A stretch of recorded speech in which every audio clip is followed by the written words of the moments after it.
जय हिंद दोस्तों, मैं हूं जितेंद्र दीक्षित। 4 PM महाराष्ट्र में आपका स्वागत है। भारत की राजनीति में राजनेताओं के बीच और राजनीतिक पार्टियों के बीच रिश्ते तब तक टिकते हैं जब तक कि उनका फायदा उसमें नजर आता हो। एक बार लगता है कि कोई सियासी फायदा नहीं मिल रहा है और रिश्ते होने की वजह से फायदे से ज्यादा नुकसान है, तो फिर ऐसे में रिश्ते टूट जाते हैं। और जो रिश्ते विचारधारा के आधार पर बने होते हैं, फिर उस विचारधारा का कोई मोल नहीं रह जाता। सिर्फ एक बात का ही मोल रह जाता है। एक ही बात राजनेता और राजनीतिक पार्टियां देखती हैं कि इसमें हमारा क्या फायदा है और क्या हमें आगे की रणनीति से सत्ता में आने का मौका मिलेगा। हमने कई ऐसे मौके देखे हैं। जम्मू कश्मीर की बात करें तो महबूबा मुफ्ती के साथ पीडीपी के साथ बीजेपी ने हाथ मिला लिया था। 2015 में वहां पर उनकी सरकार बन गई थी, जबकि इन दोनों पार्टियों ने एक दूसरे के खिलाफ चुनाव लड़ा था। बीजेपी अलगाववादी बता रही थी महबूबा मुफ्ती को और महबूबा मुफ्ती सांप्रदायिक बता रही थी। धारा 370 हटाने की बात जो बीजेपी की ओर से की जा रही थी, उसका विरोध किया जा रहा था। लेकिन सत्ता के लिए दोनों अपनी अपनी विचारधाराओं को दरकिनार करके साथ में आ गए। शिवसेना को लीजिए, 2019 तक शिवसेना और कांग्रेस एक दूसरे के कट्टर दुश्मन थे।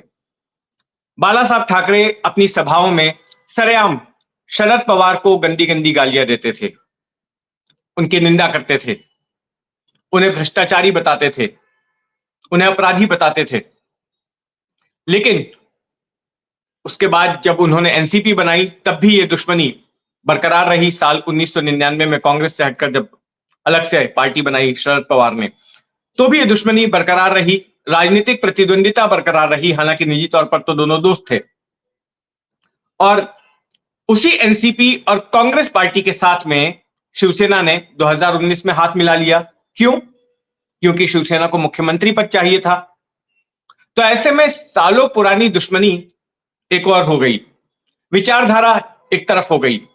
कांग्रेस और एनसीपी जो शिवसेना को सांप्रदायिक पार्टी मानते थे, सत्ता में साथ आने के लिए फिर वो बात नहीं रह गई, वो विचारधारा आड़े नहीं आई।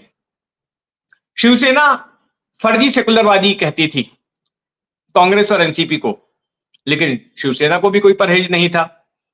तो सब कुछ सत्ता का खेल था। और कई जगहों पर, बिहार में कई बार देखा गया कि किस तरह से बीजेपी ने नीतीश कुमार के साथ हाथ मिलाया, और नीतीश कुमार भी जो कभी लालू के विरुद्ध हुआ करते थे, उनके साथ सत्ता में आ गए, उनकी पार्टी के साथ गठजोड़ कर लिया। तो ये सिर्फ जनता के लिए है विचारधारा और राजनीतिक रिश्तों की बात, लेकिन कुल मिलाकर बॉटम लाइन यह है कि फायदा देखा जाता है।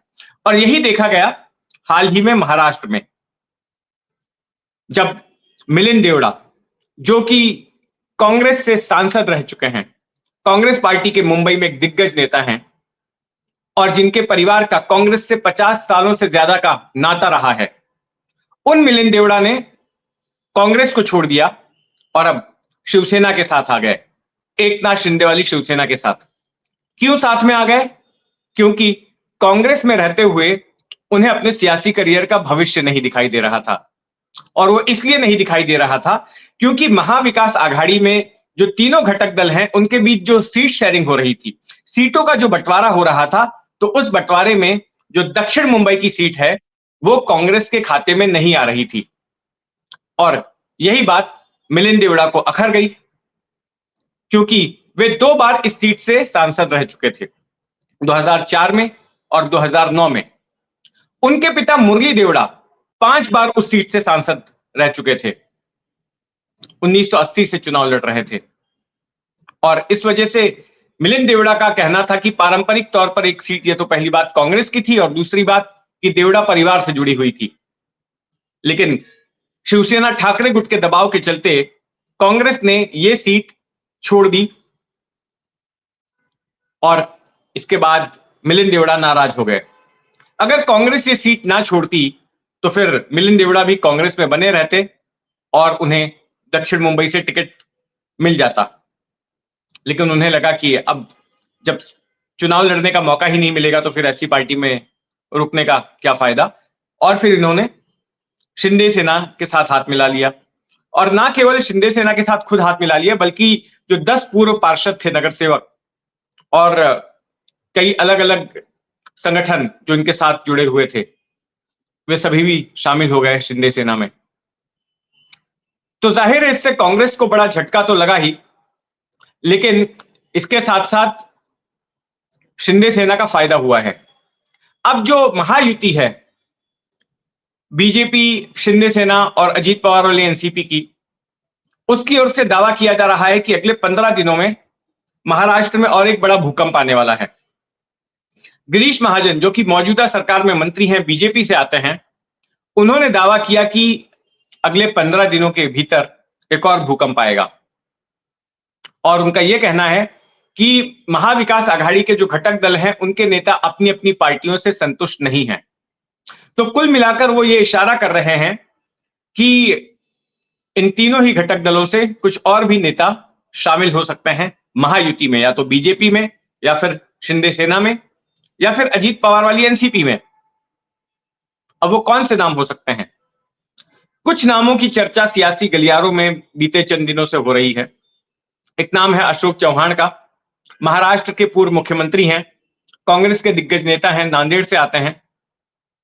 उनके नाम की चर्चा है कि बीजेपी से उनकी बातचीत चल रही है और एक बार राम मंदिर के उद्घाटन के बाद वो आ सकते हैं। लेकिन ये सिर्फ अब तक अफवाहों के स्टेटस पर ही है और इसकी पुष्टि नहीं हुई है। इसके पहले भी जब इस तरह की चर्चा हुई तो अशोक चौहान ने उसका खंडन किया था। फिर संजय निरुपम के नाम की चर्चा होती है। संजय निरुपम भी अपनी पार्टी से नाराज बताए जाते हैं। कई बार उन्होंने पार्टी के नेतृत्व के खिलाफ बयान दिया, खास करके तब जब 2019 में कांग्रेस ने शिवसेना के साथ में हाथ मिलाया था। अब जो सीट बंटवारे को लेकर जिस तरह से मिलिंद देवड़ा ने कांग्रेस छोड़ी है, वही बात उनके बारे में भी कही जा रही है कि संजय निरुपम नॉर्थ वेस्ट मुंबई से चुनाव लड़ना चाहते हैं, लेकिन इस सीट पर शिवसेना अपना दावा कर रही है, ठाकरे गुट वाली, क्योंकि अविभाजित शिवसेना के यहां पर सांसद थे गजानन कीर्तिकर, जो कि शिवसेना में विभाजन के बाद में शिंदे गुट में चले गए। तो शिवसेना का कहना है कि सीट पर हमारा ही उम्मीदवार चुनाव लड़ते आया है, तो इस बंटवारे में वो सीट भी हमें ही मिलनी चाहिए। तो फिर ऐसे में संजय निरुपम के अरमानों पर पानी फिर सकता है। तो देखते हैं आने वाले वक्त में किस तरह से महाराष्ट्र के सियासी घटनाक्रम करवट बदलते हैं, उन पर हमारी नजर बनी रहेगी। आप भी अपनी नजर बनाए रखें 4 PM महाराष्ट्र पर। और इस खबर पर आपकी क्या राय है, आपकी क्या टिप्पणी है, कमेंट बॉक्स में जरूर लिखें। और अगर आपने अब तक इस चैनल को सब्सक्राइब नहीं किया है तो सब्सक्राइब कर ले। जय हिंद।